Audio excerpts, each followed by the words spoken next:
10월 27일 금요일 상암동 클래스 시작합니다. 네, 오늘 한낮 기온 어제보다 더 떨어집니다. 낮 기온 서울과 대전, 광주가 19도, 대구 20도, 부산은 22도 예상됩니다. 지금 흐린 곳이 많은데요. 강원도와 충북, 경북 지역은 오후까지 비가 이어지겠습니다. 그런데 이 비가요, 우박을 동반한 비라서 주의하셔야겠습니다. 어제 오후에도 강원과 경북 지역에 손톱만한 우박이 쏟아져서 농작물 피해가 컸는데요. 이 지역들은 오늘도 우박 조심하셔야겠습니다. 무엇보다 인명 피해가 없도록 우박이 떨어진다면 실내로 지붕이 있는 곳으로 빨리 대피하시기 바랍니다. 네, 요즘 맨발 걷기가 유행이라고 합니다. 머니클래스에서 현장 취재한 내용 준비했고요. 또 지금 독감 유행철이에요. 초등학교 한 반에 막 너댓 명씩 걸린 경우도 적지 않다고 하는데 독감에 대해서 전문의 모시고 자세히 알아보겠습니다. 오늘도 상클 끝까지 함께 하시죠.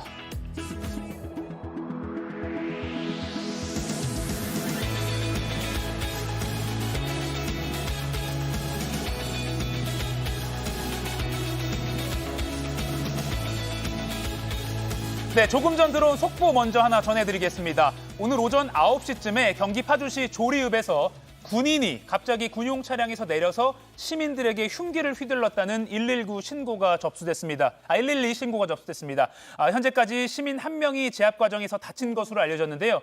육군에 따르면 이 군인은 체포가 돼서 상황은 현재 종료가 됐는데 부상자 현황 이런 걸 확인 중이라고 합니다. 숨진 사람은 없는 것으로 확인되고 있습니다. 육군은 현재 정확한 소속이나 신분, 사건 경위 등을 조사하고 있습니다. 계속 조사 중이기 때문에 새로운 소식이 나오면 또 전해드리도록 하겠습니다. 자, 도시락 이슈 이재승 기자, 안태훈 기자 나와 있습니다. 안녕하세요. 네, 안녕하세요. 안녕하세요. 오늘도 알아야 할 내용들 알기 쉽게 전해드리는 도시락 이슈 이재승 기자. 첫 번째 소식 뭔가요? 네, 첫 번째는요. 10억 뜯겼다입니다. 자, 여자 펜싱 전 국가대표 남현희 씨와 결혼 예정이라고 밝혔던 전청조 씨가 최근에도 사기를 쳤다는 의혹이 나왔습니다. 여기에 더해 남현희 씨가 운영하던 펜싱 학원에도 전 씨가 깊숙이 개입한 것으로 파악됩니다. 네. 자, 우선 전 씨는 국내 최고가 주거지 중 한 곳이죠. 서울 잠실의 시그니엘에 살면서 이웃들에게 접근했습니다. 시그니엘 주민인 투자 유튜버 A 씨는 지난 6월에 이곳 42층 라운지에서 경호원을 대동한 전 씨가 말을 걸어왔다고 밝혔습니다. 들어보시죠. 본인이 말씀하시는 게 뭐 파라다이스 호텔에 자기가 뭐 혼외자고 뭐 이러면서 제발 3세다. 알려지면 안 된다. 네, 글로벌 IT 기업의 대주주를 하던 전 씨는 아예 남현희 씨를 자신의 아내로 소개하기도 했습니다. 네. 전 씨는 유튜버 A 씨의 투자 관련 강의에도 참석해서 사람들과 친분을 쌓고 이들에게 투자 명목으로 돈을 받았던 것으로 파악이 되는데요. 이 과정에서 50조 넘는 현금이 있다며 은행 잔고를 보여주는 수법도 썼습니다. 이것도 들어보시죠. 네. 51조가 있는 거를 어플로 이제 실시간으로 공동유서로 로그인해서 보여주니까 와. 51조요. 그러니까 뭐 미리 합성을 한 건지는 뭐 모르겠지만 직접 저렇게 은행 잔고를 스마트폰으로 보여주면서까지 아주 철저하게 속인 거군요. 네, 그 돈을 뜯어내는 과정에서 와인 등 선물 공세를 하고 또 비서가 연락하는 것처럼 1인 2역을 하면서 그 수십 배의 차익도 약속을 했습니다. 또 이 자신의 경호원에게도 리스 차량을 선물하면서 환심을 샀고요. 경호원 계좌로 투자금을 받기도 했다라고 전해집니다. 지금까지 알려진 바로는 피해액만 10억 원에 이른다라고 하는데 이런 여러 가지 의혹에 대해서 경찰이 수사에 나선 것으로 확인됐습니다. 네, 전청조의 사기 범죄 의혹 간단히 정리를 해봤고 네. 또 있잖아요. 남현희 씨를 속인 부분인데 전 씨가 결혼을 약속한 남 씨에게 가짜 임신 테스트키를 주고 임신한 것처럼 그러니까 착각을 하도록 남 씨를 속였다. 이런 주장도 있어요. 그렇습니다. 남 씨의 주장인데 전 씨는 결혼을 약속한 남 씨에겐 성전환을 했다라면서 남자 주민등록증을 보여줬습니다. 자, 어제 뭐 경찰 조사에서도 나온 것처럼 주민등록 뒷번호가 2였지만 저기에서는 또 1의 그 가짜 어떤 주민증을 보여준 건데요. 자, 그런데 남 씨는 여성조선과 인터뷰에서 전 씨가 주는 임신 테스트기로 검사하면 항상 2줄 양성 반응이 나왔다라면서 이게 가짜였다는 것을 뒤늦게 알았다고 말했습니다. 자, 해당 주장이 제기된 뒤에 누리꾼들 사이에서는 전 씨가 남 씨에게 준 임신 테스트기가 진짜가 아니라 장난감일 것이라는 추측이 나왔는데요. 실제로 온라인에서는 그 파티나 만우절 장난을 위해서 양성, 즉 2줄이 들어간 장난감용 임신 테스트기를 판매하고 있습니다. 이런 그 임신 테스트기와 실제 모양, 동일한 겉모양의 설명서 등 구성품도 비슷하다라고 합니다. 네, 그리고 이제 남현희 씨가 앞서 말씀하신 대로 이제 펜싱 학원도 운영하고 있잖아요. 네네. 거기서 이제 성폭력 의혹 사건이 벌어졌는데 거기에도 전 씨가 개입했다는 그런 얘기가 나오고 있습니다. 네. 이 펜싱 학원에 다니던 한 고등학생이 코치에게 수개월 동안 성추행을 당했다라고 어머니에게 털어놨는데요. 이를 학원에 알렸지만 별다른 조치가 없었고 또 추가로 다른 또 피해도 계속해서 나온다라고 학부모들 사이에서 의견이 나왔습니다. 그러면서 학부모와 남현 씨 사이에 지난 7월에 간담회가 열렸거든요. 네. 이때 전청조 씨는 대표라고 불리면서 남현 씨보다도 좀 더 주도적으로 나섰다라고 하는데 그 당시 상황 들어보시죠. 예, 예. 제가 그랬어요. 좋아. 알겠어. 이거는 우리가 해결해야 되고. 강 감독님, 저희 이거 해결해야 돼요. 랑 공부하고 하는 거 사실이다. 네, 지금 검은 모자를 쓴 사람이 이제 전청조 씨고 옆에 네. 이제 남현희 씨가 보이는 그런 모습인데 이 가해 그 강사에게 자백 들었다면서 간담회를 주도했습니다. 전 예, 씨가 또 피해 학생의 이름을 직접 말합니다. 여기에 모인 학부모들마저도 각자 그 자녀의 피해만 알고 있었지 세부적으로 다른 학생 이름은 몰랐던 상황인데요. 직접 실명을 거론하면서 같이 있던 다른 학부모들도 놀라는 그런 분위기까지 나왔다라고 차 합니다. 피해일 수도 있는데요. 실명을 밝히는 건. 네네. 그렇죠. 저 자리에 있던 그 피해 학생의 학부모 네. 또 한 번 상처를 받았을 거 아닙니까? 예. 네. 이뿐만이 아니라 이번 성폭력 사건에 대해서 아이들이 이제 놀랄 수 있으니까 입을 맞추자라는 이야기도 했다고 하는데 이것도 좀 들어보죠. 네. 군대 갔다 오세요? 최대한 어머님이 일을 맞추자. 이게 가장 강하지 않을까. 네, 이제 뭐 결국 학원 내에서 성폭력이 발생했는데 학원의 대처는 해당 코치를 해고하고 학생들에게는 뭐 코치가 군대 갔다라고 말하기로 이렇게 한 그런 상황입니다. 예. 네. 남현 씨, 또 전초중 씨를 비롯해서 학원 측은 경찰에 먼저 신고하지 않았습니다. 이 원칙적으로는 체육 지도자는 인권 침해 사실을 알게 됐을 때 그리고 인권 침해 의심이 있을 경우에 곧바로 신고하게 돼 있습니다. 결국 신고는 피해자 측이 뒤늦게 했고요. 그래서 경찰이 수사를 시작했습니다. 네. 그리고 해당 코치가 며칠 뒤에 숨지면서 그대로 사건은 종결됐습니다. 네, 그러니까 학원 측이 먼저 신고를 한 게 아니라 네. 피해자 측이 뒤늦게 학원 신고를. 쪽에서 먼저 신고를 한 거죠. 그렇군요. 이 전청조 씨의 사기 행각 그리고 남현희 씨와의 관계를 둘러싼 뭐 여러 의문점에 뭐 대중들의 관심이 쏠리면서 또 이렇게 최근 벌어진 펜싱 학원 성폭력 의혹까지 수면 위로 드러난 것 같습니다. 계속 뭐 이런저런 증언들이 나오고 있어서 당분간 관련 논란이 좀 더 이어질 것 같습니다. 자, 다음 이슈로 또 넘어가 보죠. 네, 다음은요. 퇴직자들이 챙긴 마일리지입니다. 어허. 네. 자, 국토교통부 공무원들이 퇴직하면서 반납하지 않은 항공 마일리지가 상당한 것으로 드러났습니다. 자, 미국을 무려 170회 이상 왕복할 수 있는 분량인 것으로 나타났습니다. 어허. 자, 공적 항공 마일리지 제도가 시행된 2006년부터 올해 9월까지 국토교통부를 퇴직한 공무원 870명을 조사해 봤더니요. 반납하지 않은 항공 마일리지가 1,200만 마일이었습니다. 네. 자, 한국과 미국을 일반석으로 173회를 왕복할 수 있는 양이고요. 또 더불어서 국토부 산하기관인 한국토지주택공사 LH 퇴직자들도 현재까지 총 492만 마일가량을 반납하지 않은 것으로 파악됐습니다. 문제는 이게 공무원들이 뭐 이렇게 개인적으로 휴가를 갈 때, 그러니까 네. 사비를 쓸 때 쌓인 마일리지가 아닌 거잖아요. 그렇습니다. 이 국내외 출장을 갈 때 이용한 항공사 마일리지인 건데요. 자, 그런데 이게 국가로 귀속되지 않고 그대로 퇴직한 공무원 개인에게 돌아가는 겁니다.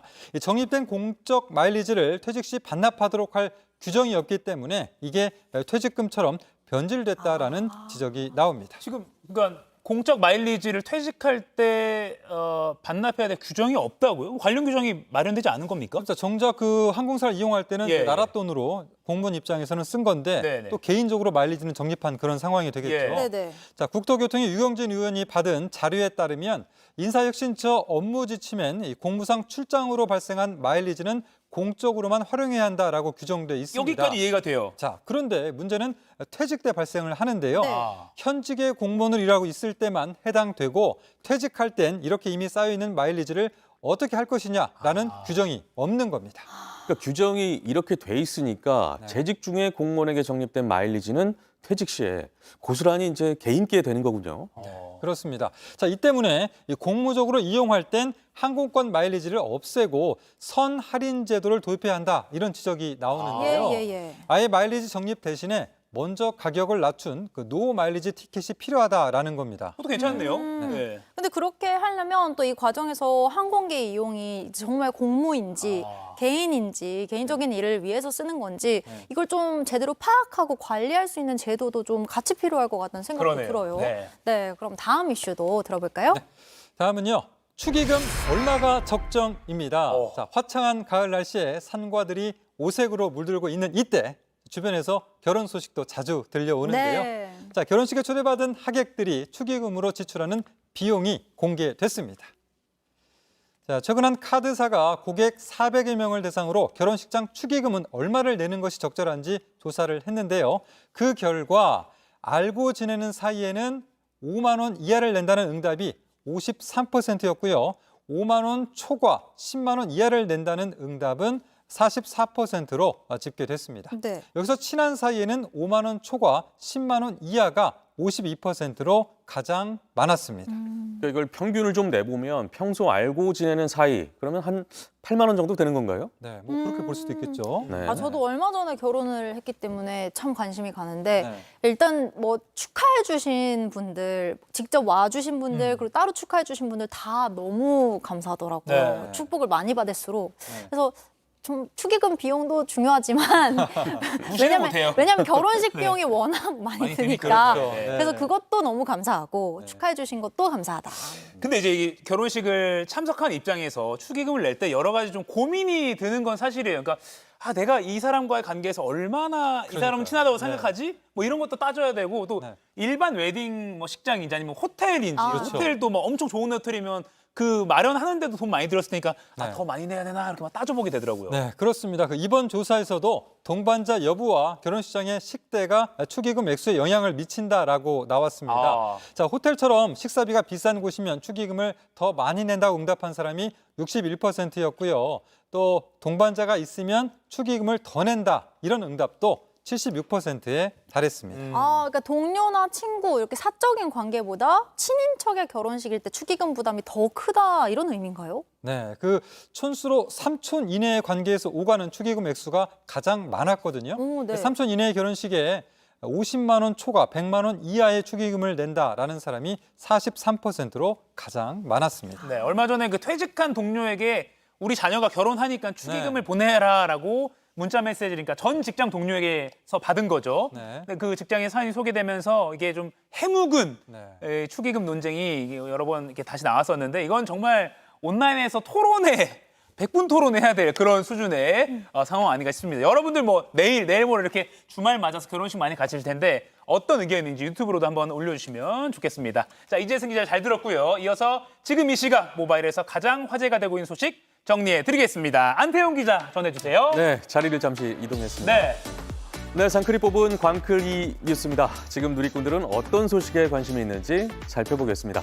네, 먼저 재활용률 높인 신박한 밸런스 게임 이겁니다. 아, 밸런스 게임 요새 이렇게 뭐 두 가지 중에 하나 선택하는 거예요. 예를 들어 뭐 이재승 기자 얼굴로 뭐 100년 살기, 이가혁 얼굴로 100년 뭐 이런 거 고르는 거잖아요. 그렇죠. 아, 네, 전 쉽지 이재승 기자 않겠습니다. 얼굴로 쉽지 살겠는데 아무튼 않겠습니다. 두 개 중에 고르는 건데 이걸로 뭐 재활용률을 어떻게 높인 겁니까? 네, 그러니까 상황은 이렇습니다. 서울의 한 대학가 온라인 커뮤니티에 쓰레기 분리수거 박스 근황이란 글이 올라왔습니다. 네. 중앙도서관에 쓰레기가 쌓여 있어서 보기 안 좋았는데 누군가 이런 귀여운 박스를 설치했다. 표창장 줘야 한다라면서 사진도 함께 게시했습니다. 뭔가요, 저게? 빨대로 투표해주세요라고 써놓은 종이 상자에 2개의 칸을 만든 뒤에 한쪽엔 감자튀김의 초장, 다른 쪽엔 회의 케첩이라고 적었습니다. 아하. 네, 이른바 밸런스 게임 분리수거 종이박스입니다. 분리수거가 잘 안 된 채 쌓여있는 쓰레기가 보기 안 좋았는지 한 학생이 설치한 것으로 보입니다. 와, 아 근데 저 멘트 자체가 너무 센스 있어요. 지금 오른쪽에 보면은 뭐라고 써 있는 거죠? 잘 안 보입니다. 네, 살짝 잘 지나갔어요. 안 보이네요. 이상형이랑 연애하고 올 F, 이상형한테 차이고 올 A 플러스 이거 있네요. 아, 컵홀더로 투표해달라고 저기에는 적어놨는데 안태훈 기자 어떤 걸 선호하시나요? 이상형에게 차이고 네. A 플러스. 저는 일단 가족이 이 방송을 볼 수 있기 때문에 네네. 노코멘트로 하겠습니다. 이- 그래서 그 이상형과 말은 뭐죠? 결혼하셨으니까. 노코멘트 말은 또 다른 의미가 또 있을 수도 있고. 네네. 뭐 좌우지간 역시 아무튼 대답하지 뭐 않는 이상형이랑 연애하고 F 학점이다 뭐 이런 식으로도 볼 수 있다라고 생각해요. 아니요 대답하지 않겠습니다. 알겠습니다. 그건 그렇고, 그러니까 저게 이거예요. 약간 둘 다 난감한 거예요. 약간 둘 다 난감한데 이 중에 뭘 고를래? 이렇게 재미로 하는 건데 네. 보면 또 아까 치와와 얼굴에 사람 몸 그리고 사람 얼굴에 치와와 몸 이렇게 약간 좀 둘 다 고르는 게 좀 애매한 이런 거에서 재밌게 하는 거잖아요. 네, 무슨 네. 뜻입니까? 네, 사실 몇 가지 추정은 됩니다만 예. 저도 잘 모르겠어요. 그리고 밸런스 붕괴라고 해서 알쏭달쏭하게 만든 것 또한 밸런스 게임의 일환이라고 합니다. 여튼 이런 밸런스 게임 분리수거를 통해서 재활용률도 높이고 도서관도 깨끗해졌다고 하니까 일석이조, 일거양득이 아닐 수가 없는데요. 학생들의 반응도 긍정적인 것 같습니다. 진짜 귀엽고 센스 있다. 한참 고민하다가 분리수거 깔끔하게 했다라는 댓글이 잇따르고 있습니다. 와. 네, 이어지는 소식은 가스 폭발로 이어질 뻔 원인은 담배 이겁니다. 아이고. 영상 보시면요. 골목길에서 검은 연기가 피어오르더니 점점 불꽃이 커지면서 활활 타오릅니다. 부탄가스가 버려진 쓰레기 더미에 불이 붙은 겁니다. 인접한 곳에 가스배관도 있고 화면으로 보이는 것처럼 전봇대도 있습니다. 폭발로 이어질 수 있는 위험한 상황인데 이른 아침 서울 강남구의 한 주택가에서 벌어진 일입니다. 네. 다행히 이를 본 한 시민이 휴대전화로 신고를 했고요. 재빨리 출동한 경찰이 우선 소화기를 이용해서 불을 끕니다. 네, 뒤이어 소방차가 도착해서 완전 진화에 성공했습니다. 그러니까 큰 사고로 이어지지 않아서 천만다행이긴 한데 좀 원인이 뭔가요? 네, 서울경찰에 따르면 범인은 바로 담배꽁초였습니다. 네. 누군가 생각 없이 버린 꽁초로 인해서 가스 폭발이란 인재가 발생할 수 있었던 겁니다. 와, 이게 이른 아침에 주택가에서 벌어졌기 때문에 사실 피해를 볼 수 있는 주민들이 굉장히 많았을 것 같아요. 진짜 주민들 입장에서는 날벼락 맞은 거나 다름이 없었을 텐데 지금 또 날씨가 점점 건조해지고 있지 않습니까? 작은 불씨라도 완전히 꺼졌는지 꼭 다시 한번 확인해야겠습니다. 네, 절대 담배꽁초 아무데나 버리지 말아주세요. 하나깨나 불조심입니다. 네, 네. 다음 소식 이어갈까요? 네, 다음 소식 보겠습니다. 끝으로 10명 덮친 식당 돌진 차량, 그리고 서른도 물음표 이렇게 해봤습니다. 네, 지난 25일 저녁인데요. 서울 한남동에서 벤츠 승용차가 택시를 들이받고 식당으로 돌진하는 사고가 발생했습니다. 이 사고로 주차된 차량 2대가 파손됐고요. 보행자 등 10명가량이 다쳤는데 경찰에 따르면 차량 운전자는 가수 서른도 씨의 아내인 이수진 배우입니다. 차 안에는 서른도 씨와 설 씨의 아들도 있었던 것으로 전해졌습니다. 차량 식당에 돌진했다. 뭐 그러니까요. 음주운전 뭐 이런 건 아닌가요? 어떤가요? 네, 그런데 음주나 마약을 투약한 정황은 없다라고 알려졌고요. 예. 이수진 씨는 급발진을 주장한 것으로 전해졌습니다. 경찰은 어제 이 씨를 조사한 후 귀가 조치했고 결함 여부를 살피기 위해서 감식에 들어갔습니다. 네, 오늘 준비한 소식은 여기까지고요. 화면으로 나가고 있는 번호나 메일 주소로 제보해 주시면 잘 참고해서 반영하도록 하겠습니다. 네, 지금까지 상크리 뽑은 광크리 뉴스였습니다. 네, 아직도 뉴스가 고프다 하시는 분들을 위해 준비했습니다. 놓칠 수 없는 정치 뉴스, 한 주의 정치권 주요 장면들 알기 쉽게 정리해드리는 코너입니다. 박유미 기자 연결해 보겠습니다. 네, 박 기자 나와 있습니다. 그 연예인 마약 수사 저희도 상크에서 여러 번 다뤄드릴 정도로 상당히 관심이 많은 이슈인데 이게 정치권에서는 음모론까지 제기가 됐다고요? 네, 그렇습니다. 민주당 일각에서 폴폴 나오고 있는 주장인데요. 어제는 오선의 안민석 의원이 라디오 인터뷰에서 공개적으로 거론하며 문제가 됐습니다. 네. 들어보시죠. 이제 역대 정권들이 정권이 분리할 때 연예인들의 이런 마약 이것을 터뜨려 가지고 소위 말하는 이제 이슈로 돕는 그래서 제가 정치는 타이밍의 예술이라고 하는데 이런 것들을 바보가 아니라고 그러면은 네. 누군가가 의도하고 기획했을 수도 있겠다. 아하. 그런 오해를 사기에 충분한 아하. 이런 타이밍인 것이죠. 뭐 물론 지금 연예인 마약 사건에 정말 많은 관심이 쏠려 있는 건 사실이잖아요. 근데 뭐 저런 정치적 음모론이 지금 딱 떨어지는 근거가 있는 건 아닌 거죠?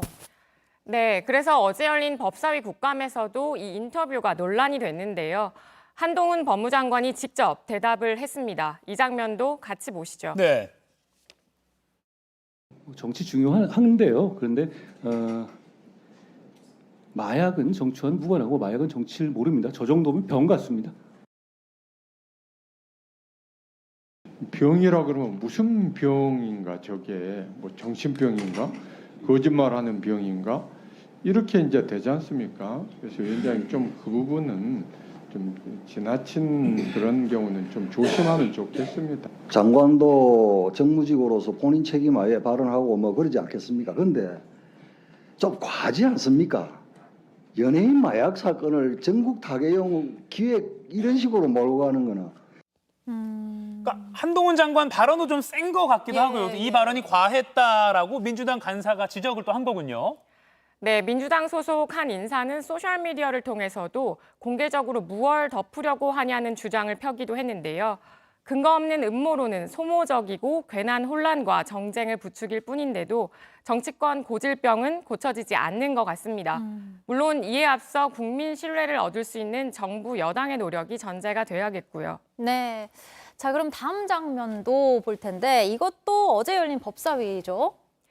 네, 감사원 내부 문건이 공개됐는데요. 유병호 감사원 사무총장이 직원들을 교육시키기 위해 만든 업무 지침서, 일명 공감노트라는 것인데 국회와 감사 대상을 비하하는 표현이 포함됐다는 주장이 나와 논란이 됐습니다. 네. 들어보시죠. 아자마는 아주머니를 비하하는 표현 같아요. 그렇게 따지면 이게 국회에 있는 여성 의원들을 강 건너 아줌마 이렇게 표현하는 것 같습니다. 그건 아니었습니다. 나중에, 아니고요. 네, 아무리 밉다고 하더라도 이렇게 이게 지금 공직자들에게 배포하는 문건 아닙니까? 여기에서 이렇게 쓰레기, 걸레 이렇게 표현이 되는 겁니까? 학창 시절에 무협지 많이 읽으셨던 것 같아요. 지금 이거 보면 한 3번 썼습니다. 환영마검, 폭풍참마검, 혈우마검, 단천마검 사용법 이게 무슨 감사 기법인지 한번 좀 나중에 설명 좀 부탁드리고요. 그리고 보면 17금 신용문객잔의 주방장이 칼 쓰듯이 조사하소 다다다다다. 이 감사를 이렇게 지금 하시겠다는 지금 뜻입니까? 아니 그건 오해하신 거고요. 오해하신 겁니다. 네. 나머지 그 아름다운 부분은 한 페이지도 말씀 안 해주셔서 좀 섭섭합니다. 웃으면 안 되는데 왜 계속 웃긴 것 같은 느낌이 들죠? 근데 혈우마검, 단천마검 이게 무협지 좋아하는 분들은 아시는 것 같은데 사실 이게 업무 지침이라고 하기 좀 낯설긴 한 것 같아요. 어려워요. 네. 네, 유 총장은 2006년부터 직원 훈련용으로 작성하고 있는 실전 매뉴얼이라고 설명했는데요. 어허. 국회에선 단호하고 짧게 답변하고 우호적인 기자는 우아하고 따스하게 응대하라는 내용도 포함되어 있습니다. 아, 참 그런 의미였군요. 이유 사무총장은 지난 정부에서 이제 월성 원전 의혹을 감사하다가 좌천이 됐었는데요. 현 정부에서 실세 총장으로 다시 복귀를 했잖아요. 야당 입장에서는 좀 불편한 매뉴얼일 수밖에 없겠어요. 네, 유 총장은 지난 정부를 겨냥한 감사를 전두지휘하고 있는데요. 민주당은 유 총장의 감사 업무에 대한 왜곡된 시각이 그대로 드러났다고 비판했고 여당과 유 총장은 면책 특권을 이용한 공무상 기밀 누설이라며 항의했습니다. 이번 주 주목한 장면은 여기까지입니다.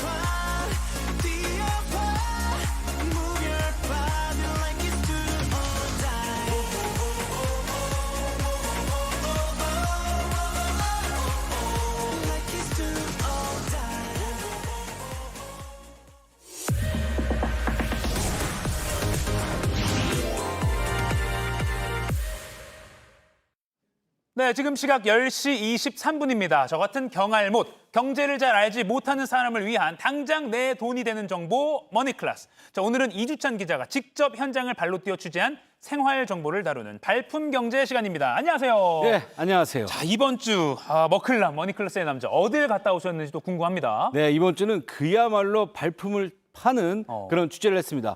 나오는데 나오네요. 바로 네네. 예, 맨발 걷기 관련된 주제를 했습니다. 네네. 전국적으로 건강에 좋다고 알려지면서 이 맨발 걷기가 그야말로 열풍을 일으키고 있죠. 그래서 다녀왔습니다. 요새 진짜 인기 많은 것 맞아요. 같아요. 뭐 이렇게 신발 들고 공원이나 산책로에서 맨발로 걸으시는 분 많더라고요. 네. 네네. 벤치에 보면 또 신발들이 수북히 쌓여 있기도 신발장처럼. 하고요. 예, 예. 네, 그렇군요.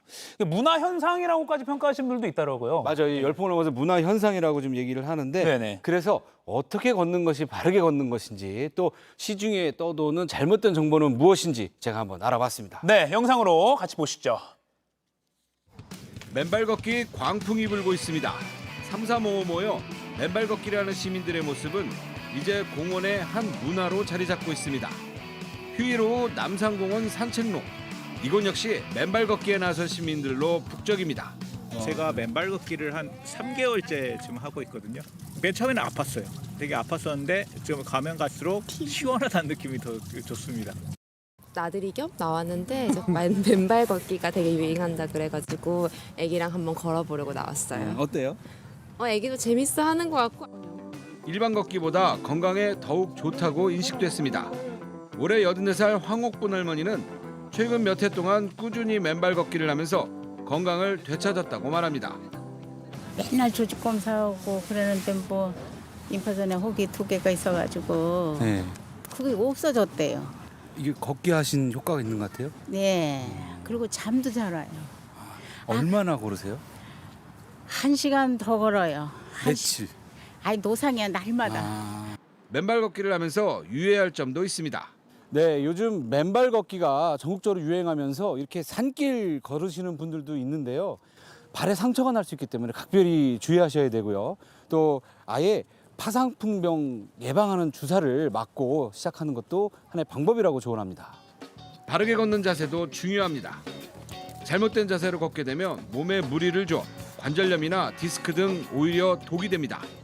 이에 따라 바르게 걷는 방법을 가르치는 정부어가 지도사 양성 과정도 등장했습니다. 건강이 안 좋아 맨발 걷기를 시작했는데 건강을 회복해 이를 알리려고 나선 사례가 많습니다. 이거 몸이 많이 상했습니다. 지금도 경추 2번부터 7번이 다 터져 있고 그러다가 잠이 너무 안 오고 힘들어가지고 태백산을 하루에 한 4번, 5번 다니다 보니까 몸이 좀 좋아졌습니다. 그러다 보니까 얘가 건강 걷기 이걸 알고 이걸 사람들한테 이야기해야 되겠다. 쌍둥이를 낳고 이렇게 한 계단도 못 내려갔어요. 엉치뼈가 붙어버렸기 때문에 워킹을 바른 자세로 바르게 하면서 그거를 다 극복해서 스트레칭으로 몸을 풀고 양말을 벗은 뒤 본격적으로 바르게 걷는 법을 배워봅니다. 턱을 당기고 가슴을 활짝 펴서 앞으로 나아갈 때 머리가 아니고 가슴이 먼저 나가도록 해야 합니다.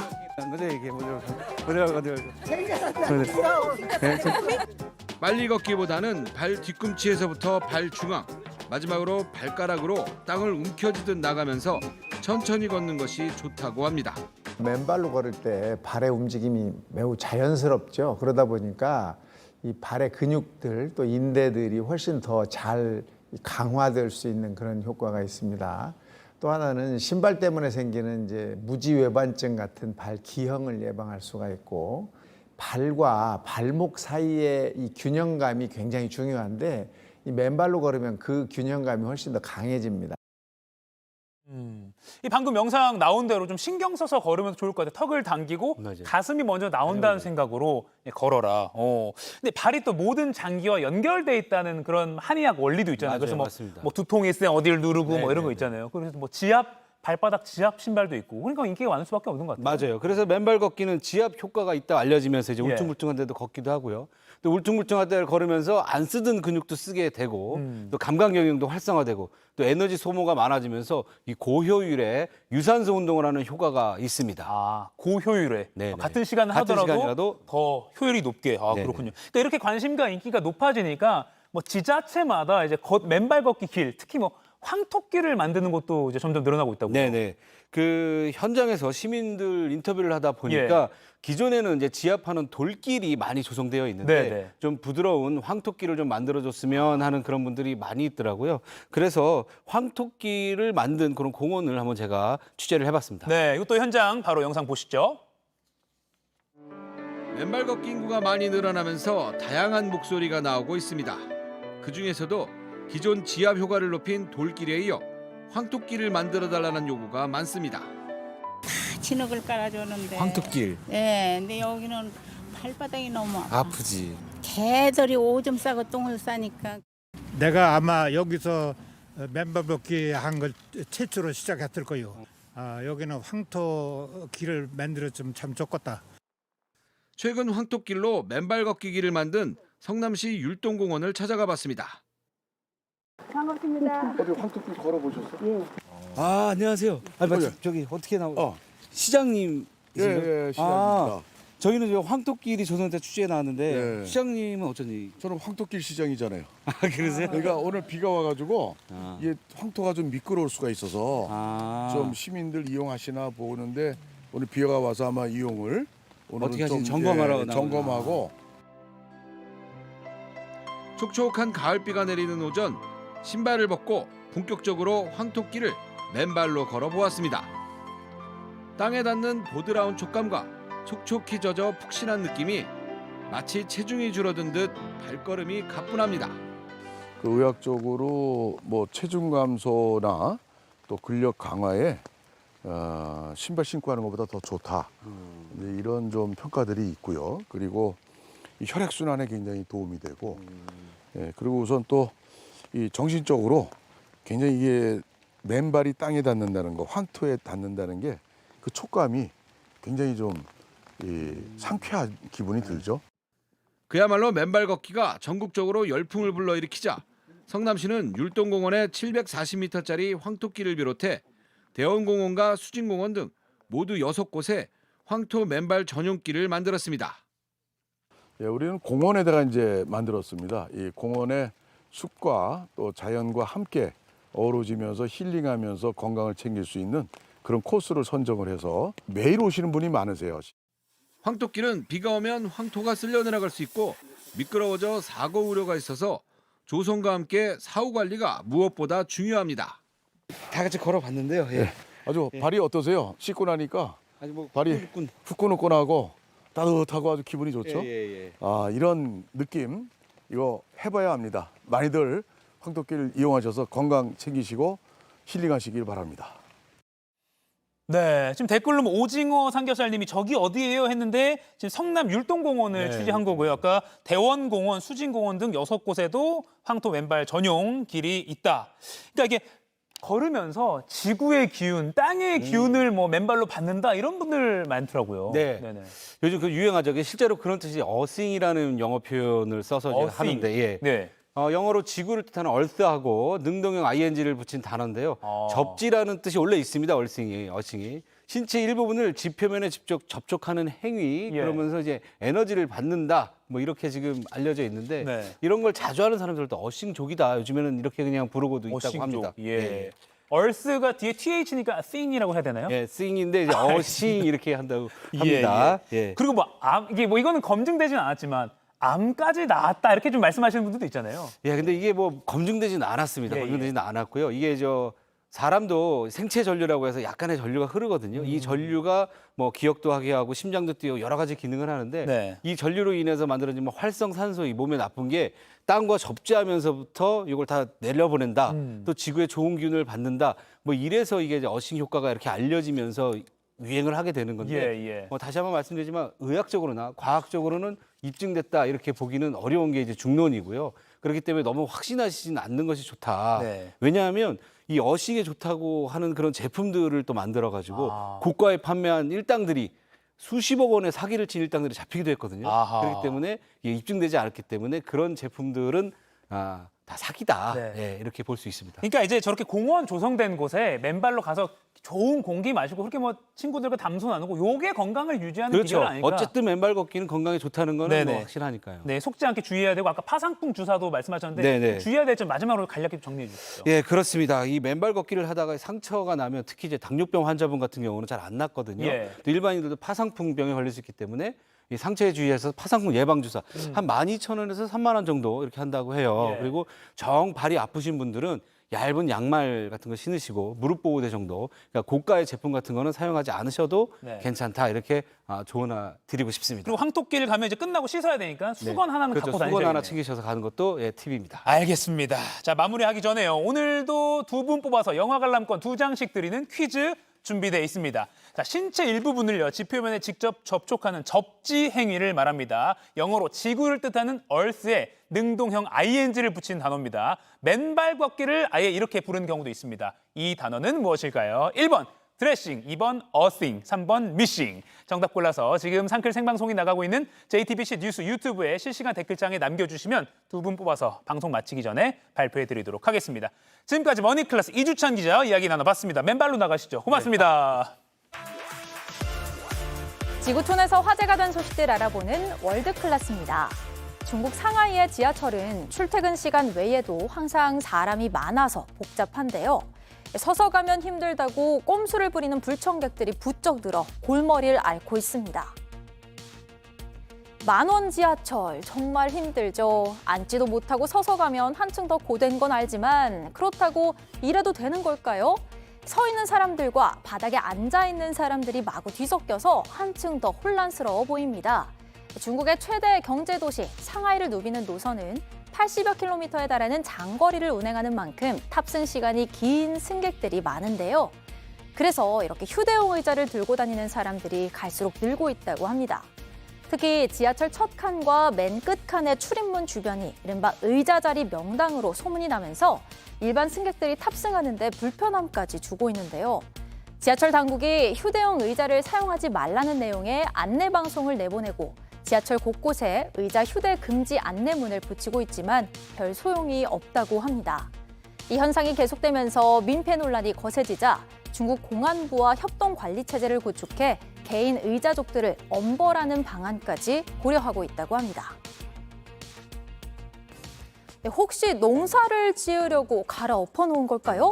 사실 이곳은 미국 애리조나주 세도나에 있는 한 골프장입니다. 평소 최상의 잔디 품질과 호화로운 시설로 유명한 곳인데요. 그런데 이곳의 자랑인 잔디밭이 하루아침에 이렇게 쑥대밭이 되고 말았습니다. 그 이유는 바로 야생동물인 패커리 때문이었는데요. 짧은 다리와 주둥이가 꼭 멧돼지를 떠올리게 하는 패커리는 주로 식물 뿌리나 씨앗을 먹고 사는데 간밤에 뭐 먹을 거 없나 살피다가 골프장 잔디밭을 죄다 파헤쳐놨다고 합니다. 골프장 직원에 따르면 이곳에 돌아다니는 패커리가 무려 150여 마리나 된다는데요.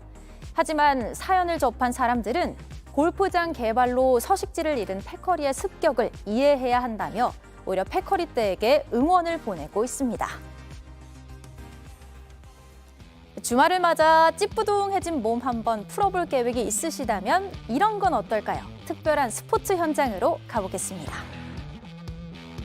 레인을 치워버린 수영장에서 수영복 차림의 선수들이 치열한 몸싸움을 벌입니다. 세계 수중 럭비 대회가 그리스에서 열렸습니다. 물속의 격투기라고도 불리는 수중 럭비는 아직 우리나라에선 대중적인 스포츠는 아니지만 유럽에서는 프로 경기팀이 있을 만큼 활성화됐습니다. 경기는 소금물로 채운 공을 가지고 진행되는데요. 일반적인 럭비 규칙과 비슷하고요. 상대팀 골문을 돌파하면 점수를 딸 수 있습니다.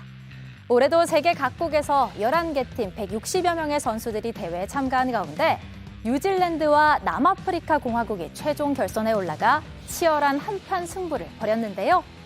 물의 저항에 맞서면서 기술을 펼쳐야 하는 만큼 체력과 함께 뛰어난 폐활량도 중요할 것 같네요. 지금까지 월드클래스였고요. 계속해서 상클 라이프가 이어집니다.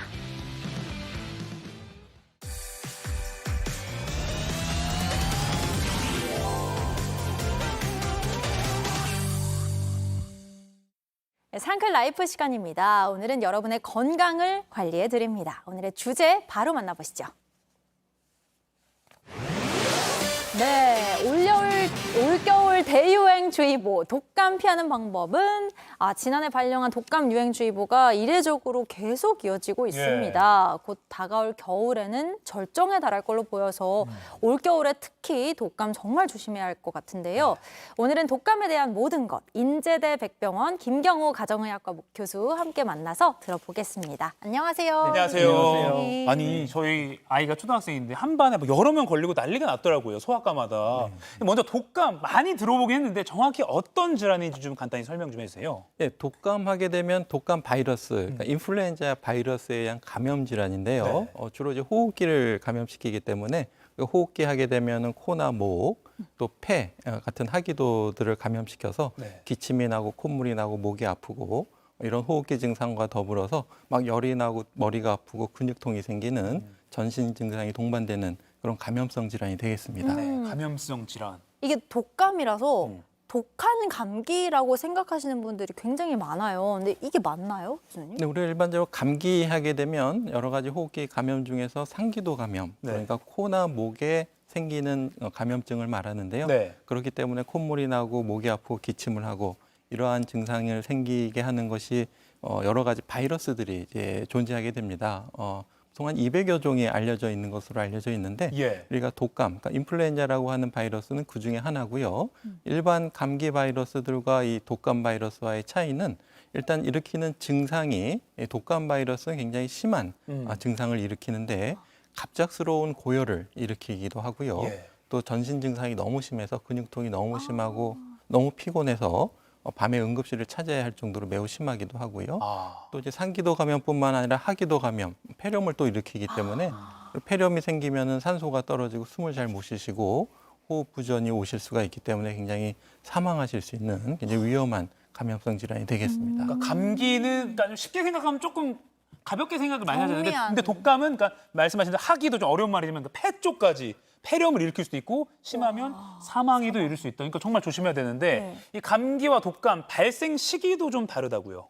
네, 그렇습니다. 독감은 특징적으로 매 겨울철에 특히 이제 12월과 1월 달에 굉장히 폭발적으로 증가하면서 봄이 되면서 가라앉는 경우가 있고 예. 물론 예외적으로 개약하면서 일시적인 증가를 보이다가 여름철에는 거의 사라지는 특징이 있고 감기는 뭐 여러 가지 바이러스에 의한 감염증이기 때문에 사시사철 다 감염 위험성이 있는데요. 네. 해마다 이렇게 겨울철에 유행하던 독감이 이번 연도에는 이상하게도 여름이나 가을철에도 계속 꾸준히 발생이 있어서 좀 이례적인 현상을 보였다 이렇게 볼 수 있겠습니다. 그렇군요. 근데 독감이랑 감기가 저도 아이를 키우지만 처음에 우리 애가 이게 독감이야? 감기를 구분하기가 어려운 경우가 많아요. 더욱이 이제 제가 알기로는 독감은 열이 아까 동반된다고 했는데 열이 초반에 안 나면 그냥 감기인가? 그냥 좀 버텨볼까? 그런데 나중에 독감인 경우도 있고 그렇거든요. 이 증상이 좀 비슷해서 구별이 잘 안 갈 것 같거든요. 네, 그렇습니다. 똑같이 이제 감염증이기 때문에 네. 열이 나고 근육통이 콧물 있고 나고. 콧물 나고 네. 목 아프고 이거 감기인지 인플루엔자인지 또 요즘 또 코로나인지 일단 구별이 굉장히 어렵기 때문에 예. 일단 코로나 같은 경우에는 자가항원 검사로 이용해서 많이 검사해 보실 수가 있고 네. 또 병의원에 가시게 되면은 신속항원 검사 인플루엔자나 또 코로나 바이러스에 대한 신속항원 검사가 있고 네. 또 PCR 검사를 통해서 여러 가지 원인 바이러스들을 확인할 수가 있는데요. 예. 말씀하신 것처럼 증상만으로는 감별이 어렵고 설사 이제 어떤 분들은 좀 면역이 좀 어느 정도 있는 분들은 독감 바이러스가 들어와도 가볍게 앓고 지나가기 때문에 이것이 독감인지 모르고 또 지나가는 경우도 있기 때문에 네. 증상만으로는 원인 바이러스를 구별하기 매우 어려운데 굳이 이제 좀 구별을 해본다면은 이제 독감은 좀 특징적으로 굉장히 갑작스러운 고열이 나기 때문에 또 안구통이 동반되기도 하고요. 그래서 어떤 분들은 눈으로 불이 뿜어져 나오는 것 같은 갑작스러운 고열과 안구통을 호소하시는 경우가 있어서 예. 이건 굉장히 좀 인플루엔자의 특징적인 증상이 될 수가 있겠는데요. 예, 하지만 이제 그 일반적인 얘기고 물론 이제 일반 감기 여러 가지 바이러스들 중에서도 심한 하기도 폐렴이라든지 여러 가지 합병증을 일으키는 경우가 있고 또 독감이라고 하더라도 코로나라고 하더라도 또 가볍게 앓고 지나갈 수가 있기 때문에 바이러스의 종류뿐만 아니라 어떤 그 개개인의 면역 상태, 건강 상태도 증상에 많은 영향을 줄 수 있겠습니다. 그러니까 사실은 그냥 병원 가서 진단을 받는 게 제일 최선이긴 하네요. 그렇겠어요. 네, 그렇습니다. 그렇겠어요. 근데 이렇게 독감의 경우에 특히 취약한 분들이 계시다고요? 네, 그렇습니다. 일단 어르신과 또 임신부, 또 만성질환, 폐가 안 좋고 간이 안 좋고 콩팥이 안 좋아서 투석하시고 또 아직 면역력이 약하고 호흡기 발달이 아직 다 안 되어 있는 영유아 어린이들 이런 경우에는 독감을 걸리게 되면 다른 성인들보다 더 심한 합병증에 많이 빠질 수가 있는데요. 그게 폐렴부터 해가지고 또 예외적으로 뇌염이나 뭐 심장염 같은 폐 이외의 기관에도 또 염증이 생길 수가 있기 때문에 만약 이런 분들이 조금이라도 의심이 되면 적극적으로 조기에 진료를 받으셔서 또 적극적인 바이러스에 대한 치료 또 합병증이 생겼는지에 따른 거기에 따른 항생제라든지 또 수액 치료 이런 것들을 적극적으로 초기에 하시는 것이 매우 좋겠습니다. 아, 네, 알겠습니다. 또 방금 이야기했던 그 고위험군이 아니더라도 요즘에 이제 아이들부터 해가지고 주변에서 굉장히 독감으로 고생하는 분들이 많거든요. 최근에 독감 환자가 급격하게 좀 더 늘어난 것 같은 느낌이 드는데 그 원인이 그게 또 코로나19랑 무관하지 않다고 하더라고요. 네, 이렇게 독감이 유행하는 원인이 뭘까? 특히 이제 코로나 유행 이후에 이렇게 나타난 현상에 대해서 뭔가 좀 관련이 있지 않을까 여러 추정들이 있는데요. 그 중에 하나는 우리가 이제 코로나19 때 철저한 마스크 착용이라든지 모임을 자제하고 손 씻기를 하면서 다른 바이러스 감염증도 많이 줄었는데 이것이 오히려 좀 유행에 영향을 주지 않을까 하는 가설이 있습니다. 이건 검증된 건 아니고요. 우리가 이제 면역이라는 것도 한번 학습하고 나서 시간이 지나면 면역 기억력이 떨어지기 때문에 재학습을 해야 되는데 그 시간이 이제 너무 길어지게 되면은 학습하는데 조금 더 많은 증상, 많은 비용을 좀 치러야 되는 면이 있죠. 그래서 별명 뭐라고 이름을 붙일까 하다가 면역 빚이라고 이름을 붙인 현상이 있는데요. 이것은 이제 가설일 뿐이고 이것을 증명하기 위해서는 이제 면역 빚이 있는 집단과 없는 집단을 비교해봐야 되는데 사실 현실적으로 좀 검증하기는 어렵고. 설사 그렇다고 해도 뚜렷한 그 대비책이 뭐냐, 직접 걸려야 되느냐, 걸려서 면역을 형성시켜야 되느냐 하면 또 그건 아니거든요. 가장 좋은 거는 예방접종이 좋기 때문에 우리가 물론 직접 한번 앓게 되면 어느 정도 면역이 생기지만은 그 과정이 너무 힘듭니다. 어떤 사람들은 또 굉장히 치명적이 될 수가 있기 때문에 그래서 안전한 예방접종을 선택하시는 것이 매우 좋고 또 우리가 일부러 걸리지 않도록 손 씻기나 마스크 착용이라든가 이런 일반적인 위생 습관은 잘 지켜주시는 것이 중요하겠습니다. 나 일부러 한번 좀 항체를 만들어야겠어. 독감 걸린 사람 이리 와봐 해서 막 이런 거 안 된다는 말입니다. 그러면 지금. 안 되죠. 네네. 그러니까 면역력이 전체적으로 뚝 떨어져 있기 때문에 더 조심해야 된다. 코로나 시기를 거치면서 우리가 너무 마스크 쓰고 다 막 너무 약간 다 청결한 게 오히려 좀 독이 될 수 있다. 이게 막 가설 중에 하나지만 그런 원리일 수 있다는 건데 역시 뭐 아까 말씀하시면 예방 접종이 가장 중요한 거죠. 네, 그렇습니다. 지금 우리가 독감과 코로나19는 예방 접종을 예방이 가능하고요. 물론 이제 다른 우리가 폐렴구균 같은 경우에도 예방 접종이 있기 때문에 나와 있는 예방 접종은 안전하고 효과적이기 때문에 적극적으로 맞으시는 것이 좋은데 지금 이제 독감과 코로나19 예방 접종을 하고 있기 때문에 대상이 있는 분들은 반드시 맞으셔야 되고 우리가 이제 무료 접종 대상자 같은 경우에는 이제 65세 이상 어르신 또 13세 이하 어린이 또 임신부는 누구나 맞으실 수 있는데 임신부 같은 경우에는 독감에 감염이 되시면 본인도 위험해질 수 있지만 또 조산이나 저체중 체중이 날 수가 있기 때문에 임신하신 분은 꼭 맞으시는 것이 또 본인도 항체가 생기고 또 항체를 또 어린아이에게 물려줄 수가 있기 때문에 적극적으로 참여해 주시는 것이 매우 좋겠습니다. 아, 그렇군요. 이게 독감 백신을 맞았는데도 독감에 걸리는 경우가 있잖아요. 그 사실 제 주변에서 맞아도 걸리니까 뭐 맞으나 안 맞으나 똑같다. 난 안 맞겠다. 이러는 분들도 계시거든요. 그거 그래도 되는 건가요, 선생님? 네, 일단 독감 예방 접종의 감염 예방 효과는 사람마다 좀 차이는 있지만 70에서 90% 정도로 보고 있습니다. 100%가 아니기 때문에 걸릴 수 있는데 다 아시는 것처럼 한번 맞으시면 걸리시더라도 가볍게 앓고 또 합병증을 예방해 주는 효과가 있기 때문에 예방접종을 반드시 하시는 것이 매우 중요한데요.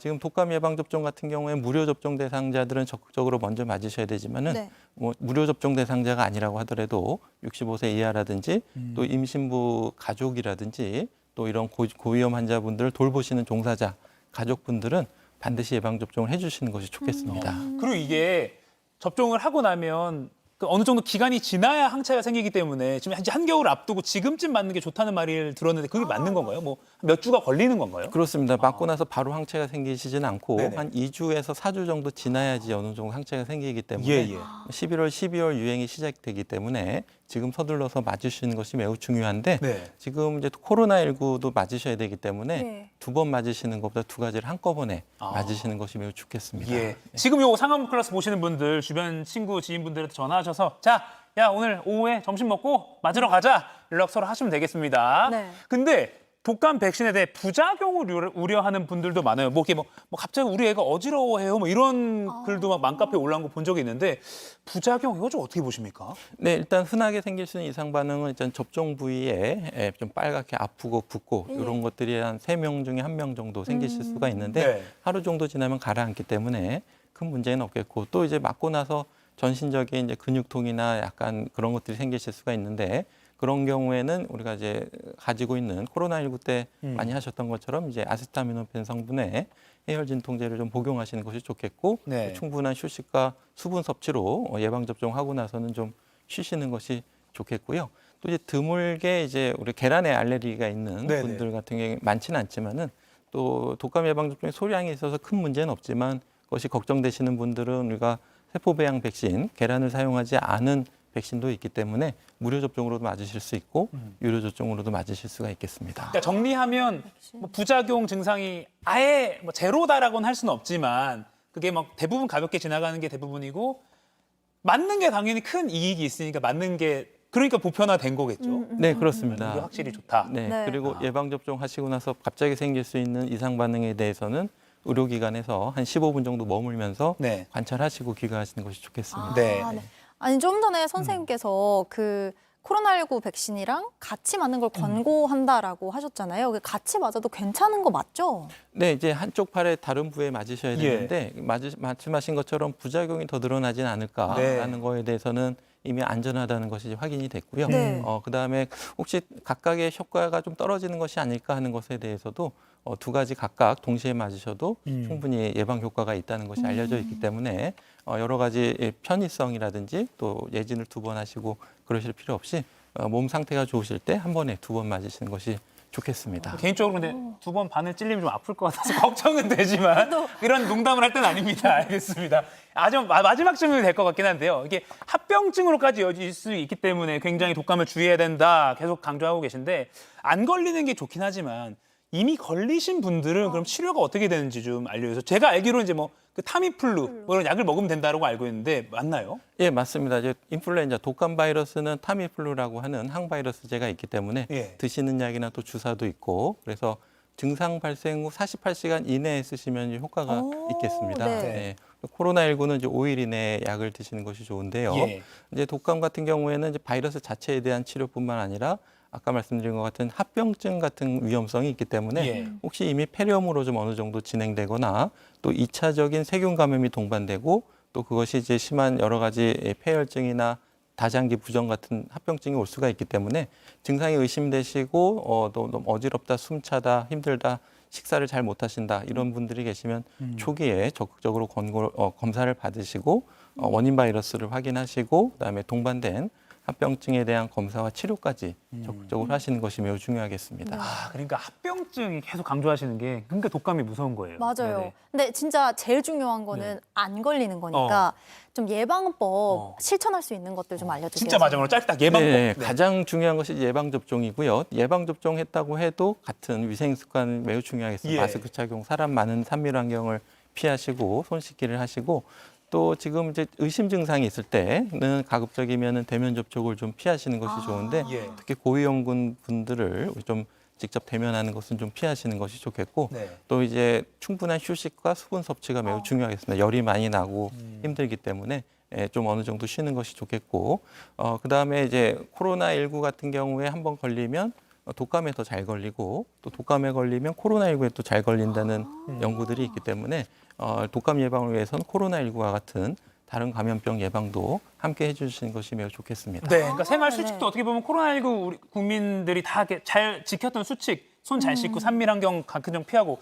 이런 걸 또 독감에서도 똑같이 적용하면 될 것 같습니다. 네. 자, 오늘 합병증까지 갈 수 있어 더 위험한 독감 예방하고 또 어떻게 치료하는지까지 기초부터 끝까지 잘 배워봤습니다. 지금까지 인제대 백병원 김경우 가정의학과 교수님과 말씀 나눠봤습니다. 고맙습니다. 네, 고맙습니다, 감사합니다. 교수님. 네.